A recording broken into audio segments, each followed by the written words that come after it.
Welcome back. Welcome back to Questions for Corbett. I'm James Corbett of CorbettReport.com, and this week we're going to look at a question that I've received many different times from many different people over the years, and we're going to look at the most recent iteration of that question that I received recently via email from Cheryl, who writes, "As I investigate eugenics and discover passages from the book Descendants of Man, The Descent of Man, about their views on Irish people, I find many of your reference materials from 2008, etc. gone. Is there a way to preserve this information for the future? I want my son to hear all of it." Well, thank you for the question, Cheryl, and to everyone who's written in with some variation on this question. And yes, as you may have noticed, I do cite my sources. So I do provide links to on every single video and every podcast, every article that I write. And at this point, there are literally tens of thousands of links from the Corbett Report to various different materials over the 14 years that I've been doing this. And the further back in the archives you go, the more broken links you are going to find. That is just how the internet works. So what do you do when you click on an old link and it's just 404 missing link? But what do I do? It's gone. That information is gone. This is something that we all find ourselves in as, say it with me, we are in the Library of Alexandria and it is on fire. We are the firefighters tasked with preserving this information. What do we do when we discover a broken link? Well, fret not. There are several things that you can do. And the first thing I will do is point you to a video from the archives of CorbettReport.com that you may not be familiar with because it's a few years old now, called How to Find Broken Links Online, which goes through a short, sweet video. It just shows you a couple of different things that you can try when you find a broken link. But I wanted to replicate that essentially with a live demonstration here today with a piece of information that I know is missing, and I'm sure we can find if we put our minds to it. So let's set about doing that. And I'm specifically referencing a piece of information that I came across as I was researching my recent editorial on You Can't Win, Don't Even Try, which I will commend to your attention if you haven't read yet, because I think it is an important editorial that needs to be read. But in the course of that, writing that editorial, I came across a link in a New Yorker article that I was reading and that I cite in that article that is worth finding, was worth digging up, is worth preserving. So, and seems to be missing at any rate. So, as I was reading this New Yorker article, Trying to Cure Depression but Inspiring Torture, it has a paragraph on, in early December 2014, the Senate Intelligence Committee released its report on the torture techniques used by the CIA in questioning terror suspects, etc., etc. And of course, they do have a link to the report, so if you click on that link, and, okay, it's loading intelligence.senate.gov/study 2014/SSCI study.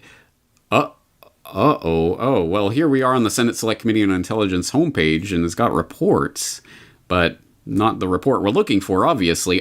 Sorry, that page is missing. Well, if you are in Brave, you might get a message like this saying that page is missing. Do you want to check if a saved version is available on the Wayback Machine? Okay, let's check for saved version. And it will go to the Wayback Machine and check to see if there's an archived version. In this case, it's finding one from May 24th, 2015, and it's loading it. And it's a pretty big document, so I have preloaded it for you.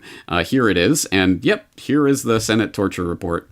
Exactly as was linked. This is what they were linking to in that New York article. This is the way it appeared in 2015 when it was still up at the same URL. But these old, these websites and government websites especially like to re-update their entire directory tree every few years just to keep you guessing and keep links getting broken. So, okay, well, anyway, we have it here. So you can actually go ahead and save this. You can download this document, just save it. You can print it off. You can keep a hard copy for future reference if you need one, or you can keep it on your hard disk at any rate. And I would suggest whenever you come across a piece of information that you think is valuable enough that you do save it directly to your hard drive or to print out a copy so that you do have one in case you do need it for the future. But there are other things that you can do. So as I say, in the Brave browser specifically, it brings up that the page is missing. Do you want to check for a saved version, which is very handy. But if you don't have that, or if you don't know about the Wayback Machine, you can go to archive.org, and in addition to searching the archives of video, books, TV broadcasts, audio, all sorts of things that are available on archive.org, they have the Wayback Machine, where you can enter a URL or keywords to search the Wayback Machine for information, previous iterations of that website. So, for example, with this report, if you want to go and copy the link address there that we have, and you can paste that in. Now, in this case, because I'm linking to the archive.today version of the New Yorker article, because the New Yorker article has the cookies and the pop-ups and what have you, so I was getting around that. But that means that URL is going to be polluted a bit with the archive.is stuff at the beginning. We don't need that, so just get rid of that. Here we have the actual domain. Here's the actual link that was being linked to in that New Yorker article. So then you just paste that in, and you hit enter, and you wait, and it will search, and oh, here it is. And so there's a lot of different links here from a lot of... obviously, a lot of these are going to be what we have just seen, that sort of it's missing. So generally, you want to go back as far as you can, or maybe you have a specific date in mind for a specific reason. But anyway, you go far back in the archives, and you can find what it looked like at that time. And so that's how you manually go about searching the Wayback Machine. Now, as you may or may not know, the Wayback Machine has recently decided that they're going to start slapping fact checks onto Wayback Machine information, because people will take a news site, for example, will take an article down because dangerous anti-vaxxers or whatever are linking to this article or something along those lines. And so they take it down, so people are going to the Wayback version. So Wayback Machine is now going to slap fact checks on their Wayback posts, supposedly for, false information or whatever. Firstly, I haven't seen that fact check on any Wayback posts yet, and I do use the Wayback Machine fairly regularly, so I don't know if it's going to be a common feature. And secondly, I don't think they have said, at least yet, that they are going to actively remove information. But Wayback Machine, you can request for certain things to be removed. I know things have been removed from the Wayback Machine before, and also I believe it's the webmaster can actually make the settings so that it's not even crawled by the Wayback Machine, so it won't be preserved. So do not rely solely on the Wayback Machine. It is not obviously going to capture everything that's ever been on the internet, but it does have a surprising amount of this kind of information. So that's one way to get this, but let's see if we can find some other ways to get this. For example, here we have, I was noting at the time as I was looking at this, and I haven't looked for this yet, so I haven't even seen how we can find this, but it is on the Wayback Machine. That's good to know. But surely it's on that Senate website, right? I mean, surely they must have a copy on the actual intelligence.senate.gov. Now, I guess we can start playing the game of trying to go back through previous reports, and how far back do we have to go? Well, there's a 2014, but wait, what year is this report from? This is from approved December 2012, updated for release April 2014, declassification revisions December 2014. So we're looking for a report from 2014-ish. That's gonna be a lost cause here, and I guess we can use the search bar they have here. We type in torture, what are we going to get? I mean, that's probably not the best tactic to use here. Interrogation policy and open hearing, declassified narrative, ensuring... I mean, you're going to get a lot of information, but probably not that specific report. So, what do we do? Well, here's the Senate Select Committee on Intelligence, and here... Committee study of the Central Intelligence Agency's detention interrogation program seems to me to be the actual name, if there was such a thing, and the name of this document, which I was wondering about in this New Yorker article when I was reading this. I was thinking, yeah, the Senate Intelligence Committee released its report on torture techniques used by the CIA. Yeah, we all know about the Senate Torture Report, but it's not called the Senate Torture Report. What's the actual name of that document? And I was puzzling about that. So, well, here it is. It's actually on the document itself. Committee study of the Central Intelligence Agency's detention interrogation program. That's a mouthful. So let's take that, and we're going to go to an actual search engine in order to find that. So let's go, obviously not Google. DuckDuckGo isn't the best and blah, blah, blah. But anyway, it's a search engine. Let's just take that text, we're going to copy it, we're going to paste it into a search engine. Now, obviously, this is coming from a PDF, so the text is going to be a little bit wonky, and we can just correct anything that's a little too wonky. But there you go. That's the title of the document. So we type that in. Well, there we go. Okay, so now we have, of course, Wikipedia is going to be first. It's always first, isn't it? And then, you can buy it on Amazon. Yay. The best of all worlds. There's a congress.gov link to what seems to be, I'm going to assume, this actual report. Apparently it's 113-288. That's good to know. And there you go.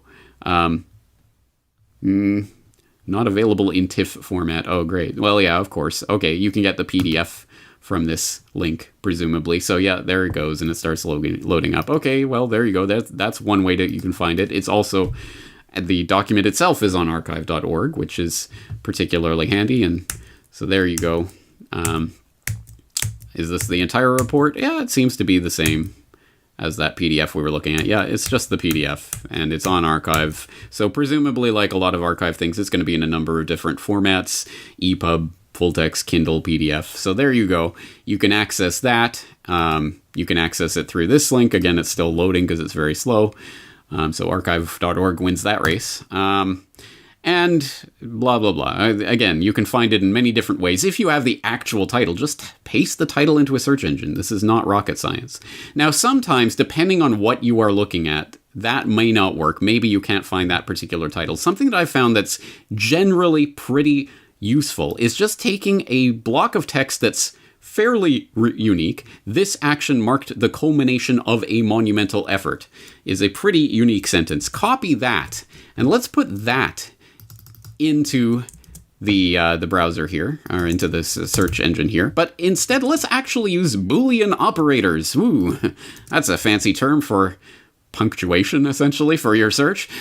Put quotation marks around that, and that's going to search that exact string of text in that exact order with whatever exact punctuation that you have in there. It's going to search for exactly that phrase, and anywhere it finds it, it's going to bring it up. So interesting. So now we're looking at Homeland Security Digital Library. And presumably, since this is that exact text that was coming directly from the document, from the forward to this document, presumably we're going to be looking at that. Yeah, okay, so open PDF, 63 megabytes. So there it is. Here's the torture technique. Yeah, exactly. So this is that document once again, this time on the Homeland Security Digital Library. Then you can find different articles that will reference it. Oh, here it is on Scribd. Publicintelligence.net, I know, collects a lot of documents that have been memory holed or just collects them in a convenient place. So, Senate Select Committee on Intelligence Study of the CIA Detention Interrogation Program. So here it is, and presumably you click on this, and it's going to give us, again, the PDF. All right. So now we have about 15 different ways of finding this and different links from this. And we've seen a couple of important techniques and things that you can do. One is to use the Wayback Machine. If you have the URL that is missing, punch that in the Wayback and see what you can get. And if you have the title of a document, you can just type that in and you'll more likely than not find the document itself. Or if you can find the exact text from a portion of that document, if you have a quote or something, you can use that exact text in quotation marks in your browser, in your search engine, in order to find that versions of that document that have been posted up. Those are just some general techniques. Simple stuff, kind of research 101, but I know that some people kind of, when they see that a document's missing, they just kind of shrug their shoulders and give up. There are things that you can try. There's a lot of other things you can do as well, and I will get more and more into research tools and things that you can use to find missing information. But this is, I think, a good start and a way that people can realize, yes, this is not an insurmountable problem. A document's missing, you can recover it. And as I say, if you find a broken link in the Corbett Report archives and you can find a replacement link for that broken link and send it to me, I'm, of course, happy to switch it out and update the link. So I do appreciate that kind of help. And I hope more people are going through and just looking at links and trying to find the sources of documents so that not only can you find them and figure out how to find them, but as I say, once you find it, save it. So now you have a copy. And so if and when it does really disappear, maybe not the Senate torture report, but some important document, some important article really does disappear from the internet, you will have a copy in your archives. That is important. We need to start preserving this information. Start by preserving it for yourself, and then you can figure out how to share it with other people. So I hope that this is valuable, and I hope it does help some people with their research. And let's keep going from here. There is a lot more to discover in the wacky and wonderful world of internet research, and I plan to help people out with that in the future as well. So let's keep pressing forward. James Corbett, CorbettReport.com. Looking forward to talking to you again in the near future.